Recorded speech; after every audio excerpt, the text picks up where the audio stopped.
नमस्कार, मैं हूं आपके साथ मयंक मिश्रा। आज 25 तारीख है और देखिए जिस तरह से जंग में ईरान ने अमेरिका को करारा जवाब दिया और इसे टिट फॉर टैट कहा गया कि जैसे हमले आप करेंगे उसी तरह के मुंह तोड़ जवाब ईरान की तरफ से दिए जाएंगे। इस स्ट्रैटेजी को अब इकोनॉमिक वॉर जोन में भी अपनाया जाने लगा है और लेटेस्ट इसका एग्जाम्पल है कनाडा का। जिस तरह से अमेरिका और कनाडा के बीच टैरिफ टॉक्स जो हैं वो फेल हो गई, उसके बाद डोनाल्ड ट्रंप ने अमेरिका ने यह ऐलान कर दिया कि कनाडा के ऊपर 50% टैरिफ लगाया जाएगा। अब कनाडा ने भी इसका जवाब दे दिया है और ये कहा है कि जो टैरिफ जिन सामानों पर अमेरिका टैरिफ लगाएगा उसी तरह का टैरिफ कनाडा भी लगाएगा। यानी ये स्टाइल वही कहा जा रहा है जैसे जंग में ईरान ने जवाब दिया है, वैसे ही अब इस टैरिफ वॉर में कनाडा अमेरिका को जवाब देने जा रहा है। देखिए, अमेरिका द्वारा कनाडाई सामानों पर 50% टैरिफ लगाने के जवाब में कनाडा के प्रधानमंत्री मार्क कार्नी ने घोषणा की है कि कनाडा 8 सितंबर से अमेरिकी उत्पादकों पर डॉलर के बदले डॉलर बराबर के हिसाब वाला ट्रैफिक लगाएगा, यानी टैरिफ लगाएगा। यानी कि जितना टैरिफ अमेरिका लगाएगा उतना ही टैरिफ कनाडा की तरफ से भी लगाया जाएगा। 8 सितंबर को ये कहा गया है कि 8 सितंबर से इसे लागू किया जाएगा, जिसमें कनाडा डेयरी उत्पादकों, स्टील, घरेलू उपकरण, कृषि मशीनरी, इलेक्ट्रॉनिक सामान और पल्प एंड पेपर उत्पाद समेत कई अमेरिकी ऐसे क्षेत्र हैं जिनके ऊपर टैरिफ लगाया जाएगा। इस तरह की प्लानिंग जो है वो कनाडा ने कर ली है। कनाडाई सरकार ने अमेरिकी टैरिफ से प्रभावित होने वाले घरेलू व्यवसायों और श्रमिकों को सहायता प्रदान करने तथा अर्थव्यवस्था में विविधता लाने के उपाय भी शुरू करने का फैसला किया है। यानी देखिए, कनाडा 2 स्तर पर काम कर रहा है।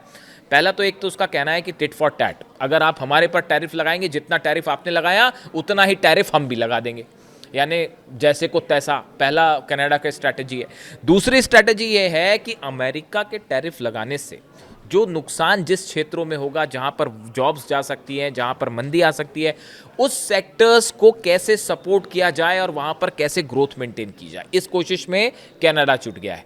यानी ये बिल्कुल वैसा ही है जैसे ईरान ने कोशिश की कि ईरान, चाहे वॉर हो चाहे इकोनॉमिक सैंक्शंस हो, उससे ईरान की इकॉनमी को जो नुकसान हो रहा है उसको कैसे कम किया जाए और ईरान कैसे अपनी व्यवस्था को डेवलप करे। देखिए, 30 साल से प्रतिबंध लगे हैं ईरान पर, उसके बावजूद जो है ईरान की इकॉनमी इज गोइंग ऑन और वहाँ पर लोगों की दिनचर्या अब भी चल रही है। आम देशों की आप तुलना करें तो आपको लगेगा कि इतना लंबे समय तक टैरिफ के बाद पता नहीं क्या हो जाए, लेकिन ईरान ने अपना एक सिस्टम इवॉल्व किया है। अब उसी तरह से कनाडा भी ये कह रहा है कि ट्रंप के टैरिफ का हम कोई असर नहीं होने देंगे और पूरी कोशिश करेंगे कि अपनी अर्थव्यवस्था के लिए जो ज़रूरी कदम है वो उठाएं। अब देखिए, जो ये टैरिफ अमेरिका लगा रहा है कनाडा पे, इसके बदले कनाडा जो अप्रोच लेगा या क्या जवाब देगा अमेरिका को और उससे क्या असर होगा अमेरिका को, उसमें उसको शॉर्ट में समझते हैं।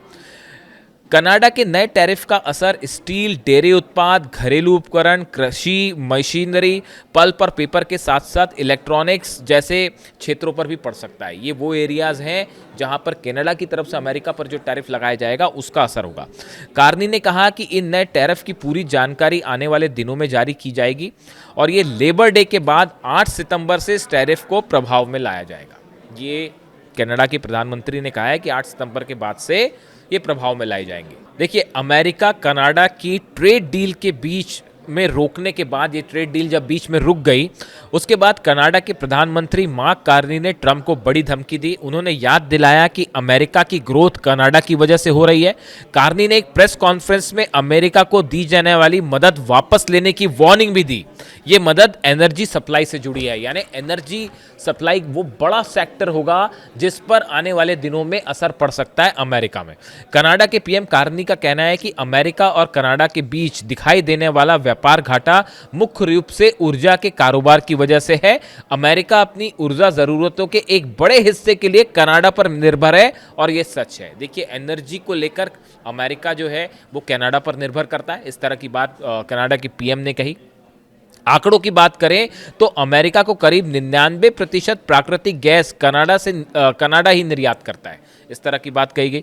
जबकि लगभग 85% बिजली कनाडा से खरीदता अमेरिका। सीधे शब्दों में कहा जाए तो अमेरिका का पावर सेक्टर कनाडा पर काफ़ी कुछ निर्भर करता है। ये बात जो है कनाडा की तरफ से कही गई है कि एनर्जी सेक्टर खास तौर पर, पावर सेक्टर जो है, और प्राकृतिक गैस के मामले में अमेरिका डिपेंड करता है कनाडा पे। और अगर ये टैरिफ ट्रेड वॉर इसी तरह से चलता रहा तो इसका बड़ा नुकसान इन क्षेत्रों में देखने को मिलेगा अमेरिका में।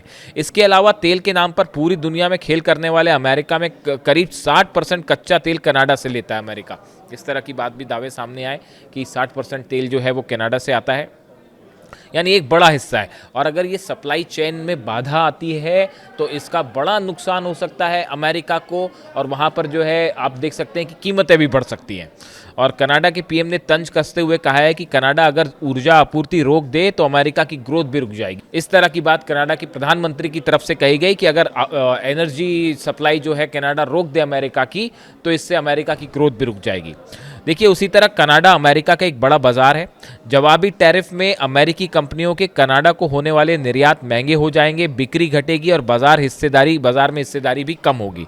पहले के अनुभव में भी कनाडाई जवाबी टैरिफ से अमेरिकी निर्यातक प्रभावित हुए थे।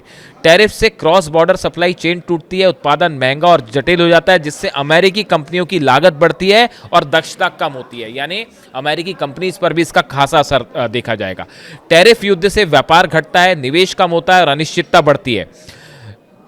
जो अगर ये टैरिफ वॉर इसी तरह से जारी रहता है, ट्रेड वॉर जारी रहता है कनाडा और अमेरिका के बीच में, तो इसका नतीजा होगा कि व्यापार, नेचुरल सी बात है कि व्यापार जो है वो कम होगा, निवेश, इन्वेस्टमेंट कम होगा, और इससे एक मार्केट में इनस्टेबिलिटी बनी रहेगी। यानी कनाडा ने एक बड़ा रिप्लाई देने की तैयारी कर ली है अमेरिका को, और टिट फॉर टैट वाला फॉर्मूला ईरान का जो है वो अपना लिया है। देखिए, दोनों के बीच में असल में बातचीत चल रही थी। ये बातचीत डिरेल कैसे हुई? दोनों देशों के बीच व्यापार समझौते को लेकर बातचीत चल रही थी। कुछ समय पहले तक माना जा रहा था कि दोनों पक्ष किसी समझौते के करीब है, और कनाडा ने अमेरिका के साथ विवाद करने के लिए कुछ जवाबी टैरिफ हटाने की पेशकश भी की थी। लेकिन बातचीत के आखिरी दौर में अमेरिका की ओर से कुछ ऐसी मांगे रखी गई जिन्हें कनाडा ने स्वीकार करने से इनकार कर दिया। मार्क कार्नी के मुताबिक अमेरिका की अंतिम मांगों में कनाडा में बने वाहनों को मिलने वाले टैरिफ राहत को सीमित करना, कनाडा के दूसरे देशों के साथ व्यापार समझौते करने की क्षमता को रोक लगाना, और भाषा, संस्कृति तथा संप्रभुता से जुड़े मुद्दों को प्रभावित करने वाली शर्तें भी जोड़ दी गई थी। ये बड़ी बात एक जो है कनाडा के प्रधानमंत्री की तरफ से कही गई। उनका कहना ऐसा था कि बातचीत ठीक चल रही थी और ये माना जा रहा था कि जल्दी समझौता हो जाएगा, डील हो जाएगी। लेकिन आखिरी दौर में, स्टॉक्स के आखिरी दौर में, कनाडा के जो दूसरे देशों के साथ व्यापारिक टर्म्स हैं, ट्रेड टर्म्स हैं, उनको कंट्रोल करने की कोशिश अमेरिका ने शुरू कर दी। यानी कनाडा जो इंपोर्ट एक्सपोर्ट करता है, कई देशों के साथ ट्रेड डील है, टैरिफ की जो शर्तें हैं, उस मामले में अमेरिका ने दखल देना शुरू किया, जो कि बात कनाडा को मंजूर नहीं थी। बात नंबर एक।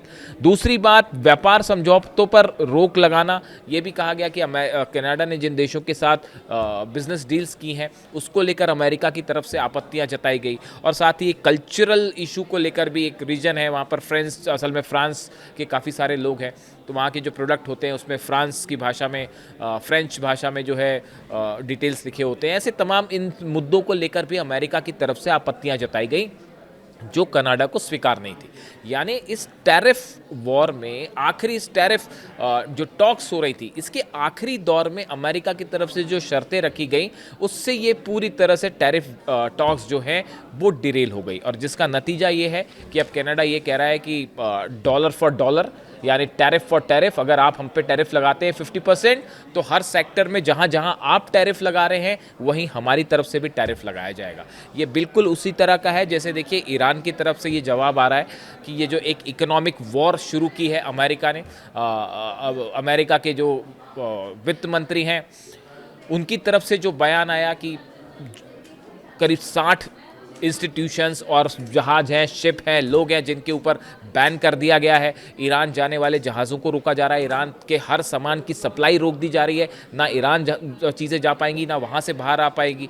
और यहाँ तक कि अमेरिका ने बाकी देशों से भी कहा है कि आप भी ईरान के साथ यही शर्तों का पालन कीजिए और ईरान की इकॉनमी से किसी तरह का सहयोग नहीं होना चाहिए। इसको लेकर ईरान ने भी जवाब दिया है और ईरान ने भी इसी भाषा में जवाब दिया है कि अगर आप इकोनॉमिक ब्लॉकेट करते हैं तो हमारी तरफ से भी यही होगा और हॉर्मुज से और बाब अल मंदेब दोनों जगह से ऑयल की एक बूंद सप्लाई नहीं करने दी जाएगी। इसके साथ ही ईरान के वित्त मंत्री की तरफ से भी ये बयान आया है कि ईरान कई सालों तक बिना किसी की मदद के इस इकोनॉमिक ब्लॉकेड का मुकाबला करने के लिए तैयार है। यानी ईरान पहले से ये मान के चल रहा था कि आज नहीं तो कल अमेरिका की तरफ से ये इकोनॉमिक वॉर जो शुरू की गई है, इसको लेकर जो है कोई फैसला किया जाएगा और ईरान पहले से इसकी तैयारी कर रहा था। अब देखिए पिछले कुछ समय में जो मिडिल ईस्ट में समीकरण बदले हैं और ईरान का जो अप्रोच रहा अमेरिका को लेकर, उसने एक सुपर पावर की जो इमेज थी उसको पूरी तरह से ध्वस्त कर दिया है। अब इकोनॉमिक वॉर शुरू है। देखिए पहले जंग में अमेरिका के बेसिस तबाह हुए, तमाम बड़े झटके लगे, हॉर्मुज बंद है। उसके बाद अब इकोनॉमिक जो वॉर छिड़ी है उसमें भी ट्रंप के लगातार जो टैरिफ को लेकर फैसले हैं, ट्रेड डील्स को लेकर फैसले हैं, कई तो टैरिफ आपने देखा सुप्रीम कोर्ट ने अमेरिका की खुद ही खारिज कर दिए, जिसके चलते बड़ी मात्रा में डॉलर्स जो है वो अमेरिका को चुकाने पड़ गए उन कंपनीज को जिन पर जो है टैरिफ लगाया गया था। यानी ट्रंप टैरिफ को वहां का सुप्रीम कोर्ट ही अवैध घोषित कर चुका है। ऐसे में एक बार फिर कनाडा के साथ जो ये टैरिफ टॉक्स फेल हुई हैं, बताया जाता है इसका बड़ा असर अमेरिकन इकोनॉमी पर होने जा रहा है। इन्फ्लेशन हाई है, गैस प्राइसेस हाई है, ऑयल प्राइसेस हाई हो रहे हैं अमेरिका में। मिड टर्म पोल्स होने जा रहे हैं नवंबर में, जो कि डोनाल्ड ट्रंप के लिए सबसे बड़ी चुनौतियों में से एक है।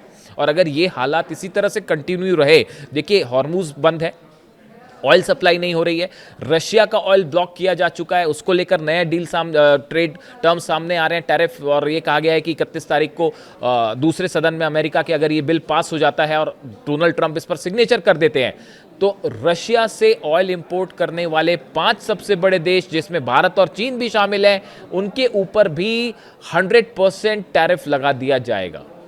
ऐसे में आप देखिए कनाडा में जो ये टैरिफ वाली जो बात है और जो मामला बिगड़ गया अमेरिका के साथ, ये एक बड़ी समस्या खड़ा कर सकता है अमेरिका के लिए आने वाले दिनों में। आपकी क्या राय है? आप ये अमेरिका के और डोनाल्ड ट्रंप के टैरिफ फैसलों को लेकर क्या सोचते हैं? कमेंट करिए, अपनी राय दीजिए। Thank you so much.